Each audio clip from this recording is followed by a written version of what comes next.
देवहूति ने कहा, भूयाद गरीयस गुण प्रसवसतीनाम, आपके समान तेजस्वी पुत्र को मैं जन्म दे सकूं, इसलिए एक बार आपका अंग संग मुझे प्राप्त हो, यही मेरी कामना।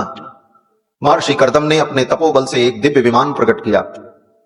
उस विमान में सब प्रकार की दिव्य सामग्रियां विद्यमान थीं। उस विमान में सैकड़ों परिचारिकाएं थीं। उन परिचारिकाओं ने महर्षि कर्दम को और देवहूति को स्नान कराया। बिंदु सरोवर में स्नान करते ही देवहूति युवती हो गई। हजारों वर्ष की जो वृद्धा थी वो देवहूति युवती बन गई। महर्षि कर्दम का भी शरीर युवा हो गया और फिर दोनों दिव्य दंपति उस विमान में बैठे। उन परिचारिकाओं ने विविध प्रकार का भोजन प्रस्तुत किया और गीत संगीत के माध्यम से उन परिचारिकाओं ने महर्षि कर्दम और देवहूति का मनोरंजन किया और फिर उस विमान में बैठकर महर्षि कर्दम और देवहूति भ्रमण करने लगे। वह विमान आकाश में 100 वर्षों तक भ्रमण करता रहा। सतम व्यतीयु सरद कामलालसयोर्मनात्, वेदव्यास जी कहते हैं 100 वर्षों तक वो विमान अंतरिक्ष मंडल में घूमता रहा, धरती पर उतरने की जरूरत नहीं। बोले महाराज इतना ईंधन कहां से मिला चलने के लिए विमान को? बोले वो मन की गति से चलता। महर्षि कर्दम के मन के संकल्प से चलने वाला विमान था। 100 वर्षों तक वो अंतरिक्ष में घूमता रहा और उसी काल में देवहूति अंतर्वतनी हुई और उन्होंने 9 कन्याओं को जन्म दिया। 9 बेटियां उत्पन्न हुई और फिर 10वीं संतान के रूप में स्वयं भगवान देवहूति के गर्भ में आए और 10 महीना व्यतीत होने पर देवहूति ने सुंदर पुत्र को जन्म दिया। तस्याम बहुतिथे काले भगवान मधुसूदन, भगवान मधुसूदन देवहूति के गर्भ में आए। कार्दमं वीर्यमापन्नो, महर्षि कर्दम के तेज का आश्रय ग्रहण करके भगवान देवहूति के गर्भ में आए। और जब भगवान प्रकट हुए, कपिल भगवान का प्रादुर्भाव हुआ, देवताओं ने दुंदुभी बजाई, जय जयकार की, बोलो श्री कपिल भगवान की जय। कपिल भगवान जब प्रकट हुए उसी समय ब्रह्मा जी महाराज आए भगवान का दर्शन करने के लिए। महर्षि कर्दम ने कहा अब तो हम तपस्या करने जा रहे हैं। देवहूति ने कहा आप तपस्या करने चले जाओगे, ये 9 बेटियां हैं, इनका विवाह कौन करेगा? इनका विवाह कर दो तब आप जाओ। महर्षि कर्दम ने सोचा अब 9 बेटियों का हम विवाह करेंगे, कितना समय लगेगा। महर्षि कर्दम को चिंता हुई। ब्रह्मा जी आए थे, ब्रह्मा जी ने कहा चिंता मत करो, ये मेरे साथ जो महर्षि आए हैं इन महर्षियों के साथ एक एक बेटियों का विवाह कर दो। ब्रह्मा जी के साथ कौन कौन से लोग आए थे? बोले मरीचि आए थे, अत्रि आए थे, अंगिरा महर्षि थे, पुलस्त थे, पुलह थे, क्रतु नाम के महर्षि थे, भृगु जी महाराज थे, वशिष्ठ थे, अथर्वण थे। इन महर्षियों के साथ महर्षि कर्दम ने अपनी बेटियों का विवाह कर दिया।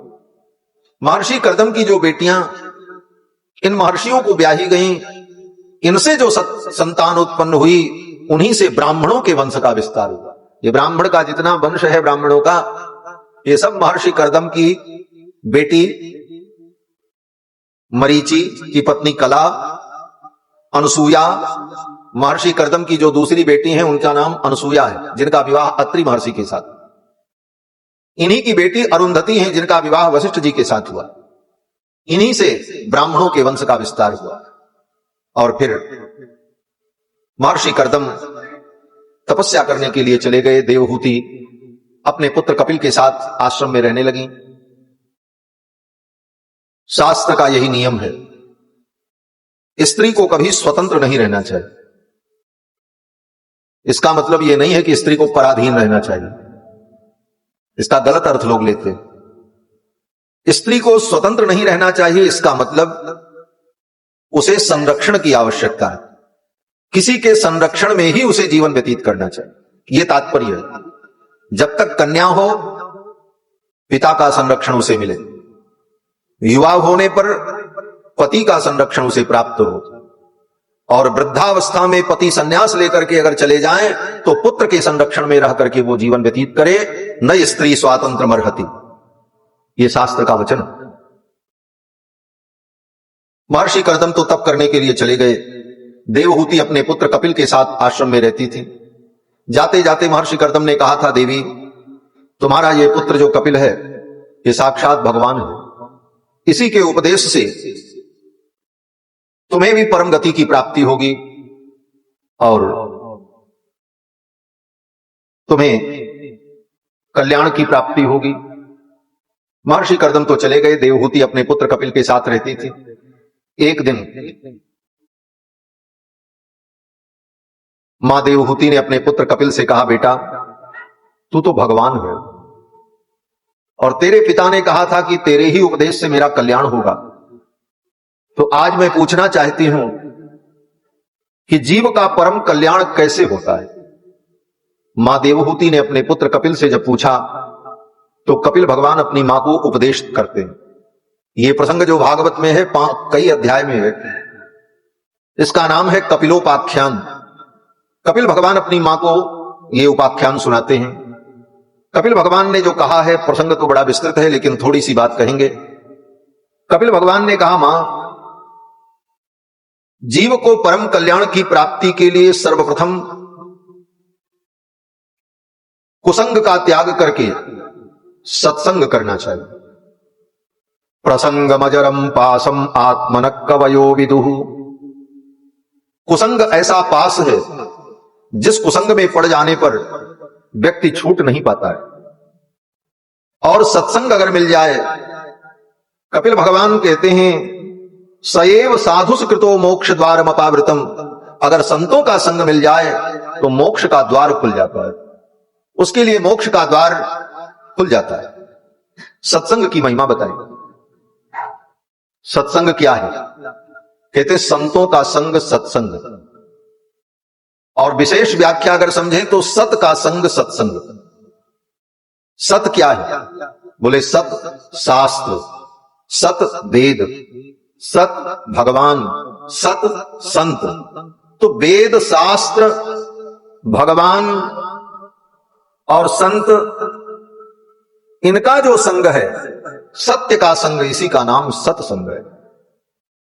कपिल भगवान कहते हैं, मां, सत्संग प्राप्त हो जाए तो जीव का परम कल्याण हो जाता है। सत्संग से क्या मिलता है?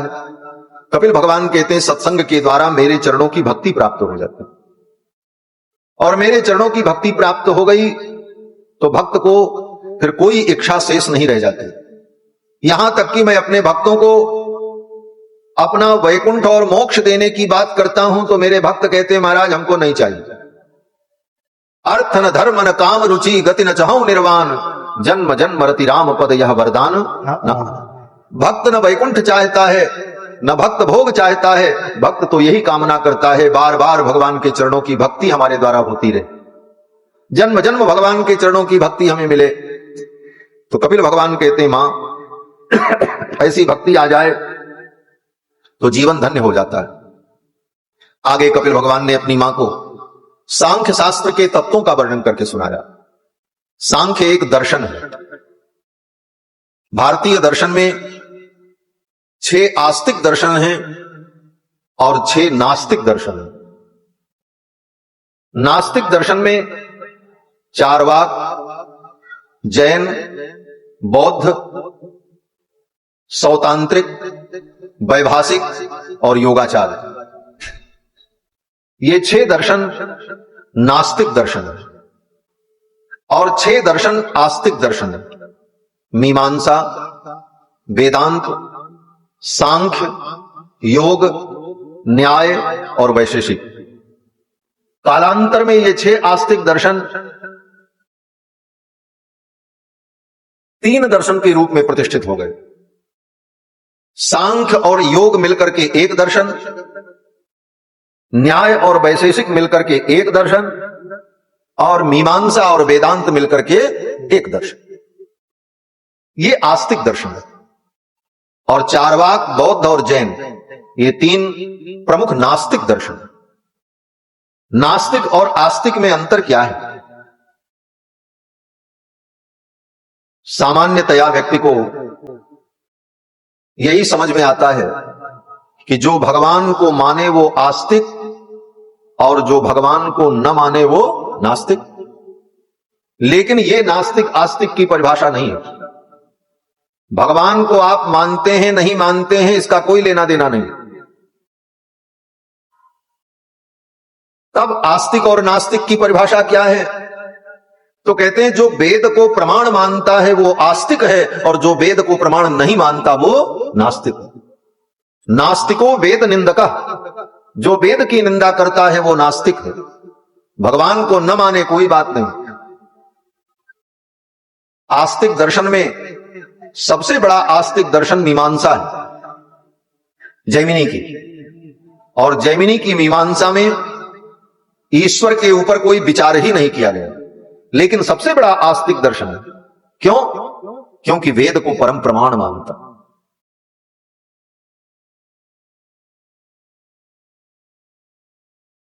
और बौद्ध जैन चारवाक बोले ये वेद को प्रमाण नहीं मानते, इसलिए इनका दर्शन नास्तिक है। तो आस्तिक दर्शन में एक दर्शन सांख्य है। वो सांख्य दर्शन विश्वविद्यालयों में पढ़ाया भी जाता है, लेकिन आज जो सांख्य पढ़ाया जाता है वो अनीश्वरवादी है। और यहां पर श्रीमद् भागवत महापुराण में कपिल भगवान ने जिस सांख्य का वर्णन किया है, ये सांख्य शेश्वर सांख्य। शेश्वर सांख्य का मतलब ईश्वर के सहित। इस दर्शन में ईश्वर का निरूपण है और ईश्वर की महिमा, परमात्मा के चरणों की भक्ति की महिमा कपिल भगवान ने बताई है। लेकिन इसी प्रसंग में कपिल भगवान ने पहले तत्व का वर्णन किया। सांख्य शास्त्र के जो 25 तत्व हैं उनका वर्णन किया। 25 तत्व क्या हैं? बोले पंच महाभूत, 5 ज्ञानेंद्री, 5 कर्मेंद्री, 5 तन्मात्राएं, ये मिलाकर के 20, और 4 अंतःकरण, मन, बुद्धि, चित्त, अहंकार, 24, और 25वां तत्व पुरुष। इन तत्वों का लक्षण और इनका स्वरूप, इन सब विषयों का वर्णन कपिल भगवान ने अपनी मां को बताया। और आगे कपिल भगवान ने अपनी मां को भक्ति योग का वर्णन करके सुनाया। भक्ति योग में कपिल भगवान ने कहा, मां, भक्ति योग में सबसे पहले व्यक्ति को अपने स्वधर्म का पालन करना चाहिए। स्वधर्माचरणम सक्त्या विधर्माच निवर्तनम दैवाल्लब्धेन संतोषः आत्मविचरणार्चनम। कपिल भगवान कहते हैं, मां, चाहे भक्ति योग हो चाहे ज्ञान योग हो, किसी भी योग में सफलता तब मिलती है जब वह अपने स्वधर्म का पालन करे। स्वधर्म क्या है? बोले अपने अपने वर्ण और आश्रम का जो धर्म है उसी का नाम स्वधर्म है। इसी को गीता में भगवान ने वर्णाश्रम धर्म कहा। आज वर्णाश्रम धर्म की बात करो तो लोग कहते हैं ये तो मनुवादी है। मनुवादियों को रहने मत दो। हाँ, तो किसको रहने दो? धनुवादियों को। अगर हम मनुष्य हैं तो हमारे अंदर मनुवाद ही होना चाहिए। क्यों? क्योंकि मनु की हम संतान। मनुष्य कहते किसे हैं? बोले मनुष्य शब्द का अर्थ यही होता है, जो मनु के सिद्धांत पर चले उसको कहते हैं मनुष्य, और जो मनु के सिद्धांत पर नहीं चलता वही राक्षस है, वही दानव है। और मनु का सिद्धांत मानव के लिए औषधि के समान। वेद कहता है कि यद मनुर अवदत् तद भेषजम। मनु ने जो कहा है वो भेषज है, औषधि है। मनुस्मृति को कभी पढ़ा नहीं, कभी उलट करके देखा नहीं, सुनी सुनाई और कही कहाई बात पर ही लोग बहस करते हैं। मनुस्मृति जला दो, तुम्हारे बाप की है, जला दो, तुम्हारे बाप ने बनाया था, क्यों जला दें? ऐसी कृति मनुस्मृति जो मानव धर्म का निरूपण करने वाली है और जिसमें संपूर्ण धर्म का अत्यंत सूक्ष्म विवेचन हुआ, ये भारत की अभूतपूर्व संपत्ति है, साहित्यिक संपत्ति है, और ऐसी मनुस्मृति का आदर करना चाहिए। गीता में भगवान कहते हैं अपने अपने स्वधर्म के पालन से ही जीव का परम कल्याण होता है। और यही बात भगवान श्री राम भी कहते हैं, निज निज धर्म निरत श्रुति नीकी, तेहि कर फल पुनि विषय विरागा, तब मम चरण उपज अनुरागा। गीता में भी भगवान ने बार बार स्वधर्म की बात कही। अपने स्वधर्म का पालन करो, स्वधर्मे निधनम श्रेया, अपने धर्म में मर जाओ ये श्रेयस्कर है, लेकिन दूसरे के धर्म का आश्रय मत लो। और इसी पर पूरी गीता का सिद्धांत टिका हुआ है। जो अर्जुन क्षत्रिय होकर अपने क्षत्रिय धर्म को छोड़कर भाग रहा था, अर्जुन ने कहा हम युद्ध नहीं करेंगे। न योत्सेति गोविंद, हे गोविंद मैं युद्ध नहीं करूंगा। गांडीवम संसृते हस्तात् त्वच्चैव परिदह्यते, न च शक्नोम्यवस्थातुं भ्रमति च मे मनः, मेरा मन भ्रमित हो रहा है, मैं युद्ध नहीं करूंगा, मुझे ये धर्म पाप लग रहा है। भगवान ने कहा अर्जुन ये तुम्हारा धर्म है, तुम क्षत्रिय हो, ये युद्ध करना तुम्हारा धर्म है, तुम्हारा स्वधर्म है। अर्जुन ने कहा हमको तो पाप लग रहा है, मैं ये नहीं करूंगा। बोले तो क्या करोगे? अर्जुन ने कहा जंगल में जाकर के कंदमूल फल खा करके जीवन बिता लूंगा, भिक्षा मांग करके भोजन कर लूंगा, लेकिन राज्य के लिए मैं युद्ध नहीं करूंगा। भगवान ने कहा भिक्षा मांग करके जी लोगे, कंदमूल फल खा करके रह लोगे, इसको तुम धर्म समझ रहे हो। ये धर्म तो है, लेकिन ये तुम्हारा धर्म नहीं है, ये ब्राह्मणों का धर्म है। और ये युद्ध करना राज्य के लिए, ये तुम्हारा धर्म है। तुम अपने धर्म को अधर्म समझ रहे हो और ब्राह्मण के धर्म को धर्म समझ रहे हो, जबकि तुम्हारे लिए तुम्हारा धर्म धर्म है और ब्राह्मण के लिए जो धर्म है वो तुम्हारे लिए अधर्म है। यह एक भ्रम की बड़ी विलक्षण स्थिति होती है जब हम अपने ही धर्म को अधर्म समझ लेते हैं और दूसरे के उस धर्म को हम परम धर्म मानने लगते। और ऐसा भ्रम उत्पन्न हो तो ऐसे भ्रम का निराकरण गीता के ज्ञान के द्वारा होता है। इसीलिए गीता की प्रवृत्ति हुई, गीता के उपदेश का यही प्रयोजन था भगवान का। और जब भगवान ने पूरी गीता सुना दी तब अर्जुन का भ्रम दूर हो गया। अर्जुन ने कहा महाराज मेरा संशय समाप्त हो गया। भगवान ने कहा आप क्या करोगे? अर्जुन ने कहा महाराज जो आप कहेंगे वो मैं करूंगा। करिष्ये वचनम तव, आप जो कहोगे वो मैं करूंगा। भगवान ने कहा तो मेरी आज्ञा है युद्ध करो। अर्जुन ने कहा ठीक है, और अर्जुन युद्ध करने के लिए प्रवृत्त हो। तो अपने स्वधर्म का पालन करना यही सनातन धर्म है। निज निज धर्म का श्रद्धा पूर्वक अनुष्ठान, ये स्वधर्म ही सनातन धर्म। कपिल भगवान ने भी मां को यही बताया, स्वधर्माचरणम सत्या, अपनी शक्ति के अनुकूल अपने स्वधर्म का पालन करना चाहिए। विधर्माच्च निवर्तनम, जो दूसरे का धर्म है वो तुम्हारे लिए विधर्म है, पाप है, उसका निवर्तन करो, उसे त्यागो। देखा देखी मत करो कि वो ऐसा करते हैं तो हम भी ऐसा करें। उनका वो धर्म है, तुम्हारा धर्म अलग है। हर व्यक्ति के धर्म अलग अलग है। गृहस्थ का धर्म अलग है, सन्यासी का धर्म अलग है। गृहस्थ अग्नि में हवन करे तो उसको पुण्य मिलेगा, और सन्यासी अगर अग्नि में हवन करे तो वो नरक चला जाएगा। क्यों? बोले उसका वो धर्म नहीं। इसीलिए सन्यासी कभी अग्नि का स्पर्श नहीं करते। मर जाने के बाद सन्यासी को इसीलिए अग्नि में जलाया नहीं जाता, जल में प्रवाह कर दिया जाता है अथवा उन्हें समाधि दे दी जाती है। और वही सन्यासी जब गृहस्थ जीवन में था तब वो हवन करता था, तब उसके लिए वो धर्म था। क्यों? बोले तब उसका आश्रम गृहस्थ आश्रम था। तो हम जिस वर्ण में हैं और जिस आश्रम में हैं उसके लिए जो कर्तव्य है वह कर्तव्य ही हमारा स्वधर्म है, और उस स्वधर्म के पालन से ही जीव का परम कल्याण होता है। निज निज धर्म निरत श्रुति नीति। कपिल भगवान ने कहा मां स्वधर्म का पालन करते हुए दैवाल लब्धेन संतोष, प्रारब्ध में जो प्राप्त है उसमें संतुष्ट रहना सीख लो। हमारे जीवन में हाय हाय न हो, भगवान ने जो दिया उसमें हम संतुष्ट रहकर अपने धर्म का पालन करो। आत्मविचरणार्चनम, और जो आत्म तत्व के वेत्ता हैं ऐसे महापुरुषों के चरणों की सेवा करें। और बोले मितमेध्यादनम सस्वद विविक्त क्षेम सेवनम, सीमित भोजन करें।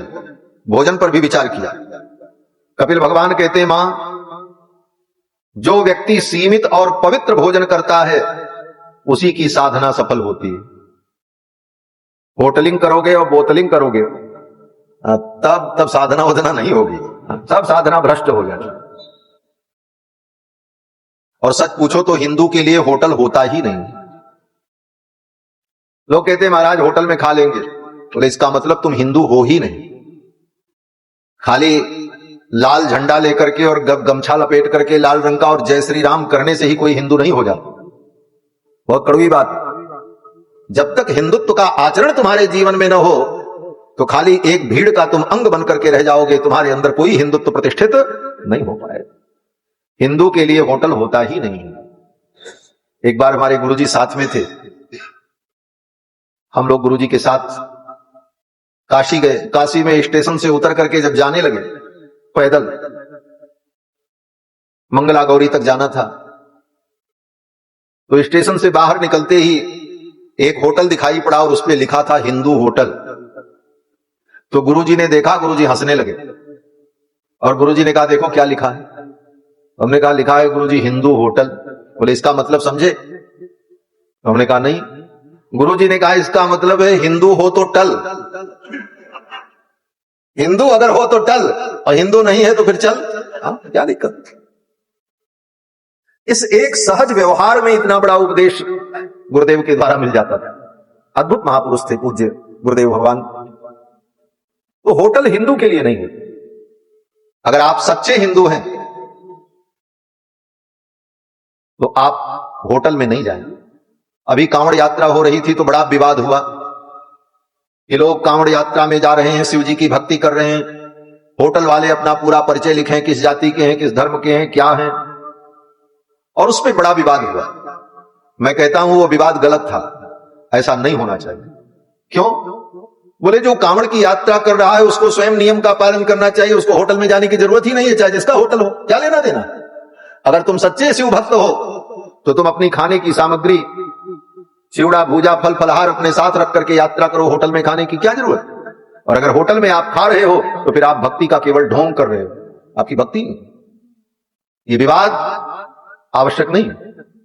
हिंदू अपने धर्म का पालन करे, होटल में जाने की क्या जरूरत पड़े। किसका होटल है क्या मतलब हमको। और जब आप स्वयं अपने आचरण से भ्रष्ट हैं तो फिर चाहे जितना आप पता लगा लो किसका होटल है, किसका नाम है, कौन मालिक है, बोले उससे कुछ होने वाला नहीं। साधना करने वाले व्यक्ति को सबसे पहले आहार पर नियंत्रण करना चाहिए। सीमित और पवित्र आहार करें। मित मेध्याधनम सस्वत विविक्त क्षेम सेवन, तभी कोई साधना सफल होती है। और अहिंसा के व्रत का पालन करें। मन वचन कर्म से किसी की हिंसा न करें। इन सारे नियमों को कपिल भगवान ने अपनी मां को बताया और फिर जीव की गति का वर्णन करके सुनाया। ये जीव मानव योनि में कैसे आता है। कपिल भगवान कहते मां, ये जीवात्मा अपने पाप पुण्य कर्म का फल भोगने के लिए स्वर्ग और नरक में जाता है और वहां जाकर अपने पाप पुण्य को भोगने के बाद फिर संसार में पैदा होता है। स्वर्ग जाने के बाद भी लौट के आना पड़ता है। लोग बड़े गर्व से कहते हैं हमारे पिताजी स्वर्गीय हो गए। उनको लगता है ये स्वर्गीय शब्द बहुत अच्छा है। वस्तुतः स्वर्ग भी कोई अस्थाई जगह नहीं है। स्वर्ग से भी व्यक्ति को निकलना पड़ता है। गीता में भगवान कृष्ण कहते हैं यज्ञैरिष्ट्वा स्वर्गतिम प्रार्थयन्ते तेतम भुक्त्वा स्वर्गलोकम विशालम क्षीणे पुण्य मर्त्य लोकम विशन्ति। पुण्य के क्षीण हो जाने पर स्वर्ग में रहने वाले वे पुण्यात्मा भी इस धरती पर फेंक दिए जाते हैं। क्षीणे पुण्य मर्त्य लोकम विशन्ति, और फिर संसार में आकर के पैदा होते। नरक जाओ तो वहां पाप भोगने के बाद जब पाप समाप्त होगा फिर संसार में आओ। स्वर्ग में जाकर के पुण्य का फल भोगो और पुण्य समाप्त हो जाए तो फिर संसार में आओ। इसीलिए गोस्वामी जी ने कहा स्वर्ग में भी अल्प सुख है, ज्यादा सुख नहीं है। यही तन करे फल विषय न भाई, यही तन कर फल विषय न भाई। स्वर्ग स्वर्ग अंत दुखदाई, स्वर्ग स्वर्ग अंत दुखदाई, स्वर्ग स्वर्ग अंत दुखदाई। स्वर्ग में भी जो सुख मिलता है वो अल्प है, बहुत कम है, और अंत में वो दुखदाई हो जाता है। स्वर्गहु स्वल्प अंत दुखदाई। बोले महाराज स्वर्ग के बाद क्या दुख होता है? बोले इसको आप ऐसे समझो, जैसे कोई सड़क का भिखारी हो और उसको आप ले जाकर के किसी महल में रख दो और खूब उसकी सेवा हो, जो चाहे वो उसको मिले, और 2-4-10 वर्ष रहने के बाद फिर एक दिन उसको निकाल करके फिर सड़क पे कर दो। अब व्याख्या करने की जरूरत नहीं, आप समझ जाओ। तो 10 वर्ष तक जो सुख मिला वो सुख क्या हुआ? अंत में वो सुख भी उसके लिए दुखदाई बन गया, क्योंकि सुख भोगने का जो अभ्यास बन गया और वो सुख उससे छीन लिया गया, अब उसे दुख होगा। यही जीव की गति है, स्वर्गहु स्वल्प अंत दुखदाई। इसीलिए ऋषि मुनि महात्मा कहते हैं स्वर्ग की कामना मत करो, वैकुंठ की कामना करो, भगवान के धाम की प्राप्ति हो जाए। बोले भगवान के धाम की प्राप्ति होगी तो फिर वहां स्थायी रहने को मिलेगा? तो कहते हैं हां, स्वयं भगवान कहते हैं गीता में, भगवान कहते हैं अर्जुन स्वर्ग में जाने के बाद तो व्यक्ति को फिर संसार में आना पड़ेगा, लेकिन जो मेरे धाम को प्राप्त कर लेता है वो फिर कभी संसार में नहीं आता, उसको संसार में कभी आना ही नहीं पड़ता। अर्जुन ने कहा महाराज आपका वो धाम कहां है, कैसा है? तो भगवान ने कहा न तद्भासयते सूर्यो, वहां सूर्य का प्रकाश नहीं होता और चंद्रमा का भी प्रकाश नहीं होता वहां, न शशांको, अग्नि का भी वहां प्रकाश नहीं होता, न पावकः, न तद्भासयते सूर्यो न शशांको न पावकः। लोगों ने कहा महाराज तब तो वहां अंधेरा रहता होगा। भाई प्रकाश के 3 ही साधन हैं, दिन में सूर्य के प्रकाश से हम प्रकाशित होते हैं, रात्रि में चंद्रमा का प्रकाश अथवा अग्नि का प्रकाश, दीपक का प्रकाश, चौथा कोई साधन प्रकाश का नहीं है। अग्नि, सूर्य और चंद्रमा, भगवान कहते हैं इन तीनों का प्रकाश मेरे धाम में नहीं होता है। न तद्भासयते सूर्यो न शशांको न पावकः। अर्जुन ने कहा महाराज तब तो वहां बड़ा अंधकार होता होगा। भगवान कहते वहां अंधकार नहीं रहता, वहां मेरे प्रकाश से ही सब कुछ प्रकाशित होता रहता है, वहां किसी प्रकाश की अपेक्षा नहीं होती। न तद्भासयते सूर्यो न शशांको न पावकः यद गत्वा न निवर्तन्ते तद्धाम परमं मम। जहां जाने के बाद जीव को कभी लौट करके नहीं आना पड़ता, वो मेरा धाम है। तद विष्णोः परमं पदम सदा पश्यन्ति सूरयः। जिस धाम को प्राप्त करके व्यक्ति सदा सदा के लिए आनंदित हो जाता है। इसी बात को कठोपनिषद में कहा कि यस्तु विज्ञानवान भवति सौमनस्कः सदा शुचिः स च तत्पदमवाप्नोति यस्माद् भूयो न जायते। यस्तु विज्ञानवान भवति, जो विज्ञानवान हो जाता है, उस परमात्मा का विज्ञान जिसे हो जाता है, स च तत्पदमवाप्नोति, उस पद को वो व्यक्ति प्राप्त करता है। उस पद की महिमा क्या है? बोले यस्माद् भूयो न जायते, जहां से जीव को कभी संसार में नहीं आना पड़ता। तो ये जीव नरक स्वर्ग में जाकर वहां से फिर लौट करके धरती पर आते हैं। और मानव जीवन में कैसे आते हैं? बोले बाकी जितना जीवन है वो भोग योनि है। मनुष्य को छोड़कर जितनी योनियां हैं वो सब भोग योनि है, चाहे वो देवताओं की योनि हो चाहे राक्षसों की। भोग योनि का मतलब मानव योनि में तुमने जो अच्छे बुरे कर्म किए, उन्हीं अच्छे बुरे कर्मों का फल भोगने के लिए वो बाकी योनि बनाई गई है। कर्म के लिए केवल एक योनि है, मानव योनि, बस। बाकी जो है वो भोग योनि है। देवता भी नया कर्म नहीं करते, वो पहले किए हुए कर्मों का भोग भोगते हैं। इसीलिए देवताओं को यज्ञ करने का अधिकार नहीं होता, नहीं तो वो यज्ञ करते रहे और उसी पुण्य से सदा स्वर्ग में बने रहे। भाई स्वर्ग कौन जाता है? बोले जो यज्ञ करता है वो स्वर्ग जाता है। तो फिर स्वर्ग में जाकर के वहां भी यज्ञ करें, बोले वहां उनको यज्ञ करने का अधिकार नहीं होता।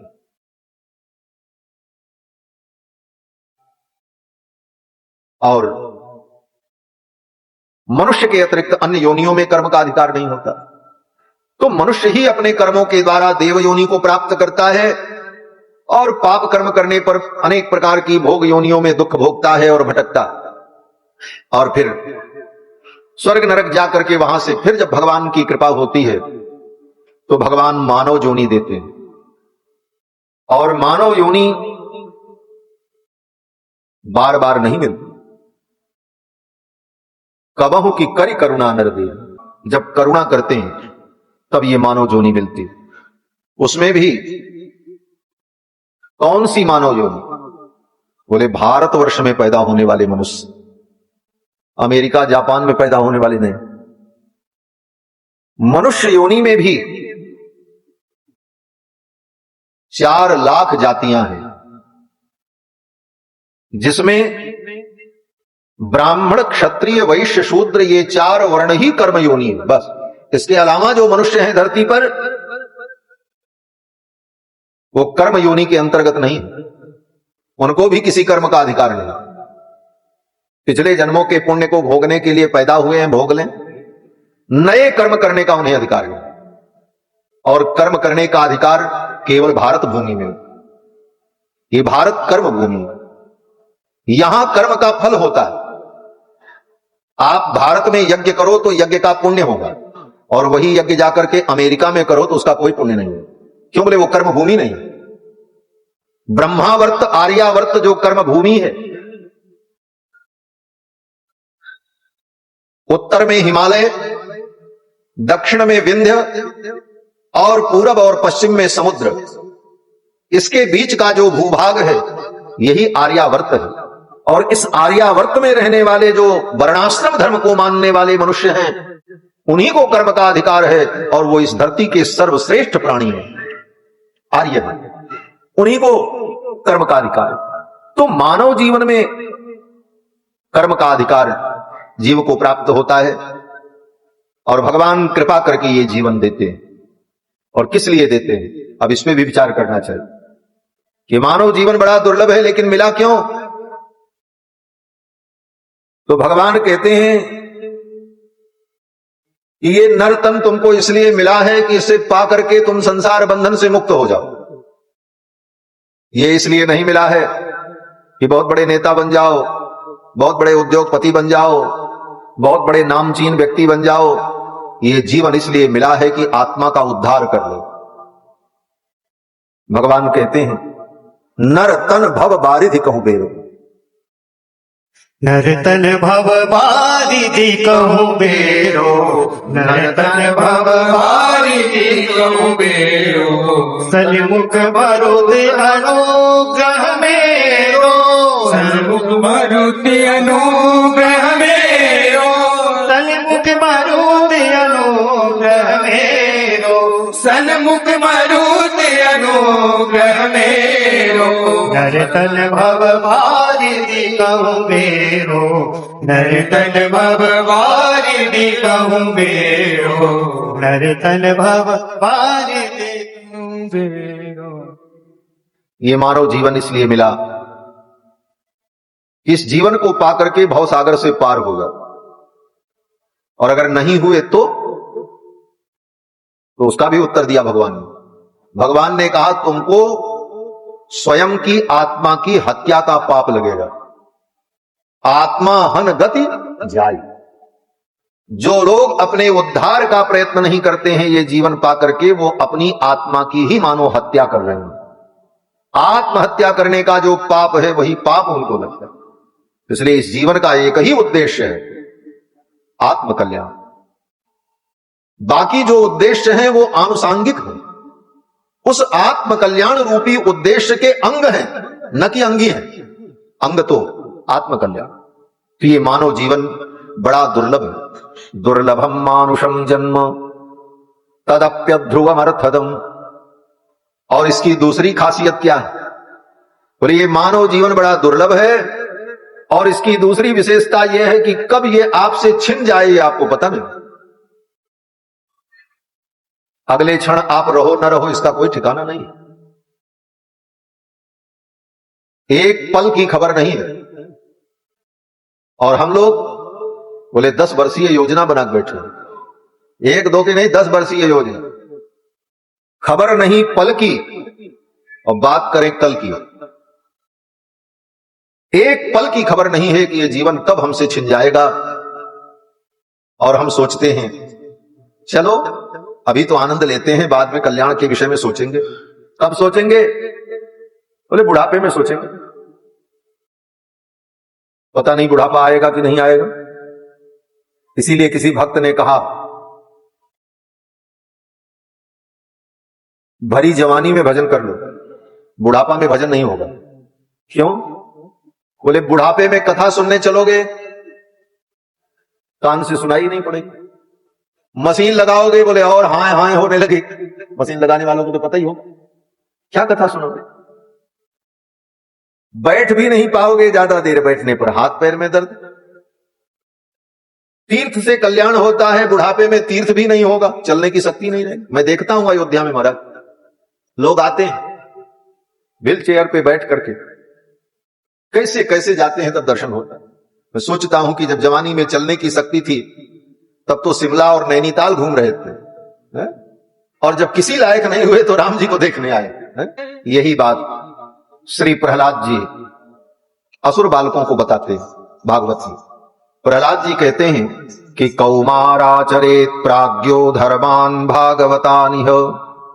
कुमार अवस्था से ही, बचपन से ही भागवत धर्म का पालन करना चाहिए और भगवान की भक्ति में लग जाना चाहिए।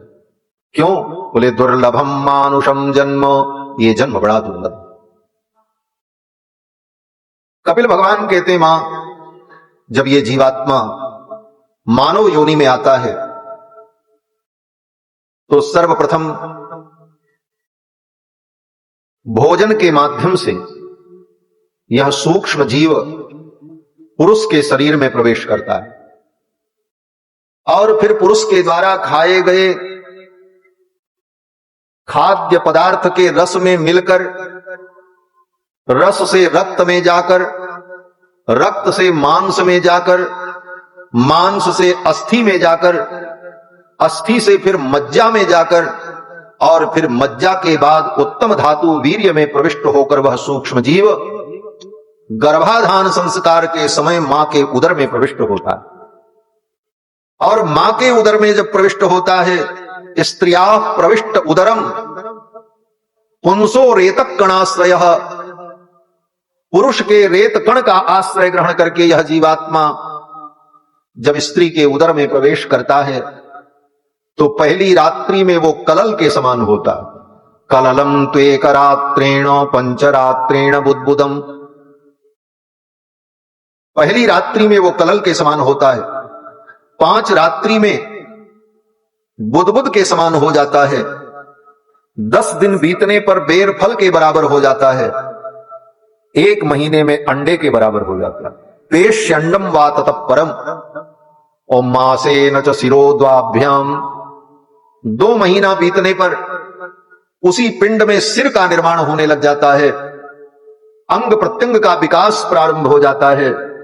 चतुर्भिर्धातव सप्त, 4था महीना आने पर 7 धातुएं उसके शरीर में निर्मित हो जाती हैं और 5 महीना पूरा होते होते उसकी चेतना जागृत हो जाती है और उसे भूख प्यास लगने लगती है। पंचभिक्षुत्रिड्भव, फिर माता के द्वारा खाए गए पदार्थ के रस से नाभि नाल के द्वारा उसका पोषण होता है और फिर वो गर्भ में एक आवरण में वेष्टित हो जाता है जिसको जरायु कहते हैं। जरायु से वेष्टित होकर एक थैली होती है, उसी थैली में वो पैक हो जाता है कि गर्भ का पानी उसकी आंख में, नाक में, कान में अगर चला जाएगा तो वह बालक मर सकता है। इसलिए भगवान गर्भ में ही उसको एक थैली में पैक कर देते हैं, जरायु में पैक हो जाता है और फिर धीरे धीरे मां के गर्भ में वो बढ़ता है। कृम भी छत सर्वांग, और गर्भ के जो कीट हैं वे गर्भ के कीट जब उसे काटते हैं तो सुकुमार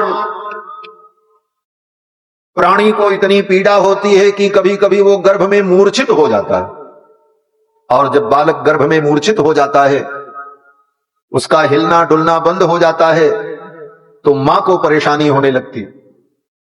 तो बड़ी बुजुर्ग माताएं कहती हैं कुछ खट्टा तीखा खाओ। खट्टा तीखा खाने पर पुनः उसके अंदर वो चेतना प्रकट हो जाती है और फिर मां की कोंख में वो इधर उधर हिलने डुलने लगता है। कटु तीक्ष्णोष्ण लवण रुक्षाम लाद बिरुल बड़ई, कड़ुआ तीखा उल्बण ऐसे पदार्थों के सेवन से पुनः उसमें चेतना जगती है और फिर मां के गर्भ में वो हिलने डुलने लगता है और उस छोटी सी जगह में वो जीव उल्टा पड़ा रहता। सिर हेट ऊपर चरण संकट बात नहीं पूछत को,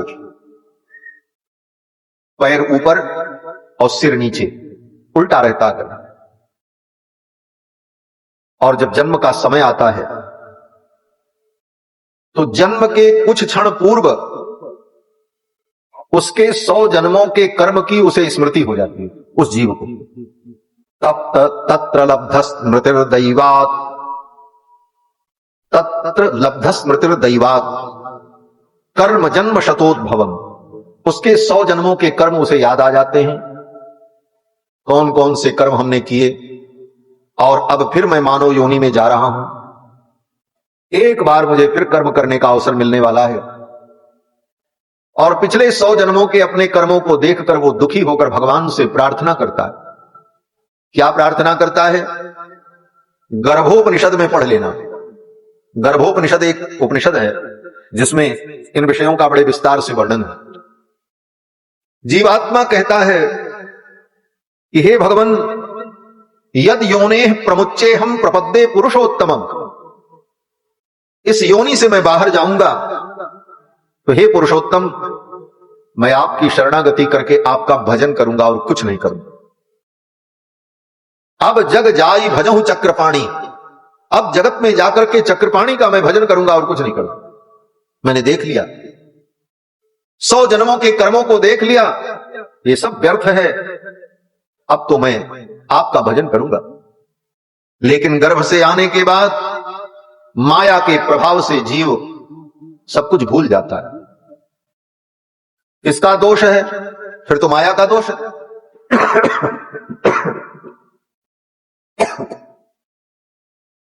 बोले माया का दोष तो है, लेकिन बड़े होने पर जब उसे सत्संग मिले और ज्ञान मिले, उसके बाद भी अगर वो नहीं समझता है तो ये उसका दोष माना जाएगा।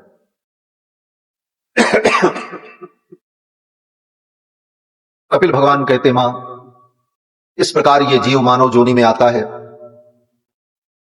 और फिर माया के प्रभाव से मोहित होकर फिर संसार के उसी कर्म में प्रवृत्त होता है और फिर पाप कर्मों में लगकर फिर कई जन्मों तक उन पाप कर्मों को भोगता है।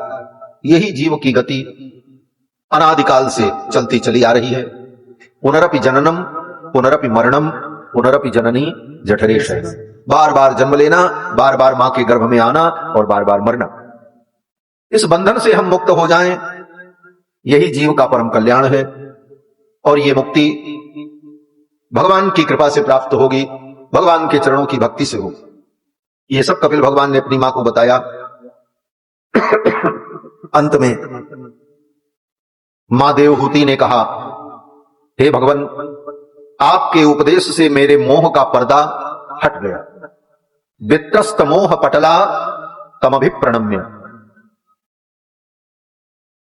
देवहूति कहती है, मेरे मोह का पर्दा समाप्त हो गया आपके उपदेश से।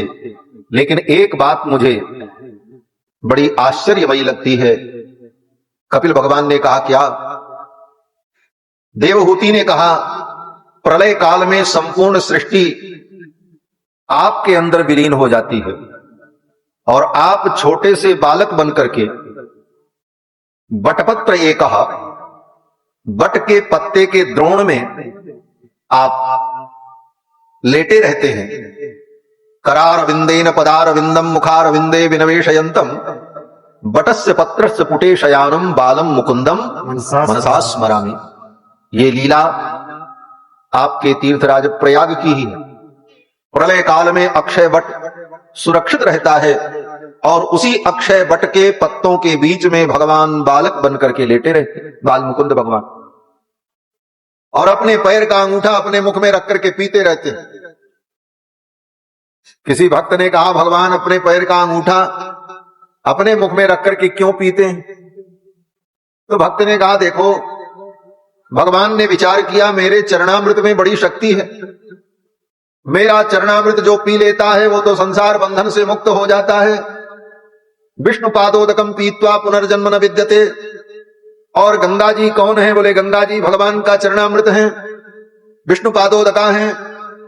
जो गंगा जल पी ले, गंगा में स्नान करे, वो संसार बंधन से मुक्त हो जाता है। और तो और उस गंगा का जो पुत्र है, उस गंगा पुत्र के सामने भगवान को भी अपनी प्रतिज्ञा छोड़ देनी पड़ती है। भीष्म पितामह के सामने अपनी प्रतिज्ञा छोड़नी पड़ी भगवान को। भगवान ने विचार किया, मेरे चरणामृत में इतनी शक्ति, चरणामृत पुत्र के सामने मुझे अपनी प्रतिज्ञा छोड़नी पड़ जाती है। प्रतिज्ञाम जहियन संसुपद तटिनी सोनु समरे। तो भगवान ने कहा, जरा एक बार हम भी देख लें हमारे चरणामृत में कितनी शक्ति है। अरे अपना चरणामृत पियोगे दुनिया क्या कहेगी? कहीं अपना चरणामृत पिया जाता है? भगवान ने कहा, दुनिया को खत्म कर देंगे तब पिएंगे, कोई देखने वाला नहीं रहेगा। प्रलय कर दिया, प्रलय कर दिया, अब कोई देखने वाला नहीं बचा, अब हम पी लेंगे। भक्तों ने कहा, उस प्रलय में भी मार्कंडे जैसे व्यक्ति बच जाते हैं, अब वो देख लेंगे। भगवान ने कहा, कोई बात नहीं, हम बालक बन जाएंगे। बालक कुछ भी करे उसमें कोई दोष नहीं होता। बाल दोष गुण गनहि न साधु। हम बालक बन जाएंगे। और भगवान बालक बन करके अपने पैर का अंगूठा अपने मुख में रख करके पीने लगे। करारविंदे न पदारविंदम मुखारविंदे विनिवेशयम्। इस कथा का देवहूति ने यहां पर स्मरण किया कि सत्वं भृतो में जठरेण नाथ कथम नु यस्योदर एतदासीत् विश्वं युगान्ते बटपत्र एकस्येते स्म मायासि सुरंध्रिपानः। अपने चरण के अंगूठे को पीते हुए बालक बनकर आप बटपत्रशाही हो जाते हैं।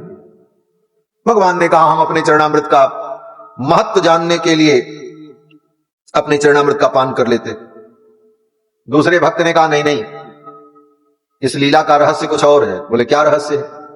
बोले प्रलय काल में अनंत अनंत जीव जब भगवान के अंदर प्रविष्ट हो जाते हैं तो उन जीवों में भगवान के भक्त भी होते हैं, जो नित्य भगवान का चरणामृत पीने वाले।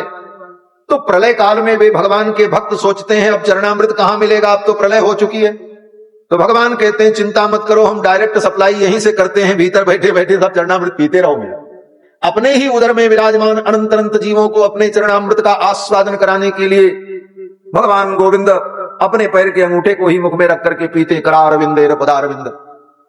इस लीला का स्मरण करती हुई देवहूति कहती हैं, भगवान जब आप बालक बनकर के अपने पैर का अंगूठा पीते हैं उस समय सारी सृष्टि तो आपके पेट में रहती है और आप बालक रहते हैं, और आपके उस बाल रूप को मैंने अपने गर्भ में धारण किया। ये कितने आश्चर्य की बात है। कथम नु यस्योदर एतदासीत् विश्वम युगान्ते बटपत्र एकः। सारे विश्व को अपने अंदर समाहित करके आप हमारे गर्भ में आ गए और हमने आपको धारण किया। मुझे तो विश्वास नहीं हो रहा। जैसे मां कौशल्या कहती हैं, मम उर्सोबासी यह उपहासी सुनत धीर मति धीर न रहे। मम उर्सोबासी यह उपहासी सुनत धीर मति धीर न रहे। मां कहती हैं कौशल्या जी कि मम उर्सोबासी यह उपहासी सुनत धीर मति थिर न रहे। आपको मैंने अपने गर्भ में धारण किया। सारा विश्व जिसके गर्भ में, उसको मैंने अपने गर्भ में धारण किया। बोले ये आश्चर्य है। और ये कैसे संभव है? बोले भगवान की संकल्प शक्ति में सब कुछ संभव हो जाता। फिर तो भगवान कपिल अपनी मां से विदा लेकर गंगा सागर चले गए, जहां गंगा का सागर में संगम होता है, और वहीं कपिल भगवान विराजमान हो गए। और मां देवहूति ने अपने शरीर को त्याग दिया। उनका शरीर जल बनकर के नदी के रूप में प्रवाहित हो गया। ये सब कथा सुखदेव जी ने राजा परीक्षित को सुनाई। आगे मनु जी महाराज की दूसरी बेटी जो प्रसूति हैं, वो आपूति हैं, उनका विवाह रुचि नाम के प्रजापति से हुआ और उनके घर में भी भगवान का अवतार हुआ। कौन से भगवान प्रकट हुए? कहते हैं यज्ञ नारायण भगवान का अवतार हुआ। बोलो श्री यज्ञ नारायण भगवान की जय। भगवान के 24 अवतार में 7वां अवतार भगवान का यज्ञ नारायण के रूप में हुआ। यज्ञ एक अवतार है, यज्ञावतार। और यज्ञावतार में भगवान अकेले नहीं प्रकट हुए, अपनी पत्नी लक्ष्मी के साथ। भगवान नारायण जब यज्ञ बन गए तो भगवान की पत्नी लक्ष्मी जो थी वो दक्षिणा बन गई। यज्ञ की पत्नी का नाम है दक्षिणा, यज्ञस्य पत्नी दक्षिणा। इसीलिए कोई भी यज्ञ करो तो दक्षिणा देना पड़ता है। क्यों? बोले यज्ञ तभी पूरा होगा जब दक्षिणा होगी, क्योंकि दक्षिणा भगवान की पत्नी है। दक्षिणा का मतलब जो भगवान के दक्षिण में रहती है। दक्षिणे तिष्ठति या सा दक्षिणा, यह दक्षिणा शब्द का अर्थ। जो भगवान के दाहिने भाग में विराजमान रहती है। इसीलिए यज्ञ में पत्नी सदा दाहिने ही रहती है। ऐसे पत्नी को वामांगी कहा जाता है, वामा कहा जाता है। लेकिन यज्ञ में पत्नी सदा दाहिने तरफ बैठती है। हमारे जजमान जी भी श्रीमद् भागवत ज्ञान यज्ञ कर रहे हैं और इनकी पत्नी देखो दाहिने तरफ बैठी, माए नहीं बैठी। नियम है। तो यज्ञ में पत्नी दाहिने तरफ होती है, क्योंकि भगवान जब यज्ञ बनते हैं तो उनकी पत्नी महालक्ष्मी दक्षिणा है और दक्षिणा दाहिने तरफ ही रहती है। और दाहिने हाथ से ही दक्षिणा दी जाती है, बायां हाथ उल्टा हो जाए। दक्षिणा इधर से ही निकाल करके देने में सुलभता होती, इसीलिए दक्षिणा तो बाएं जेब में रखो, दाहिने से निकालो तो बड़ी असुविधा होगी। तो दक्षिण में ही दक्षिणा रहती है और फिर दक्षिणा यज्ञ की पत्नी है। इस कारण से ये सब रहस्य है। भगवान यज्ञ नारायण प्रकट हुए। बोलो श्री यज्ञ नारायण भगवान की जय। आकुति देवी के गर्भ से जब प्रकट हुए तो इस विवाह में मनु जी ने अपनी बेटी जब आकुति का विवाह किया था रुचि प्रजापति से, तो उन्होंने एक शर्त रखी थी। शर्त यह थी कि मैं पुत्रिका धर्म से अपनी बेटी का विवाह आपके साथ कर रहा हूं। यह पुत्रिका धर्म क्या है? बोले कन्या का पिता विवाह करते समय वर के सामने ये शर्त रख दे कि मेरी बेटी का विवाह तुमसे होगा, लेकिन इसकी जो संतान होगी, जो पुत्र होगा वो मेरा होगा और बेटी होगी तो तुम्हारी होगी। दामाद से ये शर्त कर ले। इसीलिए बेटी का बेटा बड़ा पूज्य और प्यारा होता है। और नाना को कोई संतान न हो तो नाना जी बेटी का कन्यादान करते समय ये कहे कि भाई इसका बेटा हमको दे देना, तो ये पुत्रिका धर्म है। इसको पुत्रिका धर्म कहते हैं। मनु जी ने यही कहा था। अब जब यज्ञ नारायण भगवान प्रकट हुए तो यज्ञ नारायण को मनु जी ने ले लिया। और बेटी, बोले बेटी रुचि महर्षि की थी दक्षिणा। और फिर इन दोनों का विवाह हो गया, यज्ञ नारायण भगवान और दक्षिणा का। इसका तात्पर्य, इसका तात्पर्य यही है कि भाई बच्चों को शांत करो। श्री सीता रामचंद्र भगवान की जय। बच्चों को शांत रखिए। यहां बच्चों को खिलाने की जगह नहीं, कथा सुनने की जगह। तो यज्ञ नारायण भगवान प्रकट हुए, दक्षिणा देवी के साथ उनका विवाह हुआ। यज्ञ नारायण मनु जी को मिले और दक्षिणा रुचि प्रजापति को मिले। ये कितना सुंदर योग है। मनु जी महाराज राजा हैं और रुचि महर्षि हैं। यज्ञ बड़े बड़े राजा लोग करते हैं और उस यज्ञ का संपादन ऋषियों के द्वारा होता है और ऋषियों को दक्षिणा प्राप्त होती है। यज्ञ राजाओं को प्राप्त होता है और दक्षिणा ऋषि मुनियों को प्राप्त होती है। और यज्ञ बड़े बड़े राजाओं के द्वारा ही होता है।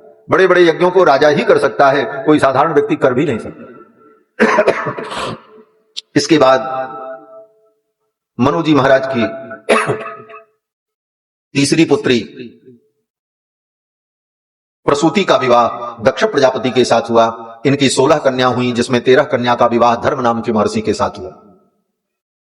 धर्म महर्षि के साथ जो उन 13 कन्याओं का विवाह हुआ, उसमें एक कन्या का नाम मूर्ति है, और उन्हीं मूर्ति के पुत्र भगवान बद्री नारायण हैं, जिनको हम लोग नर नारायण भगवान कहते हैं। उनके घर में भी भगवान का अवतार हुआ।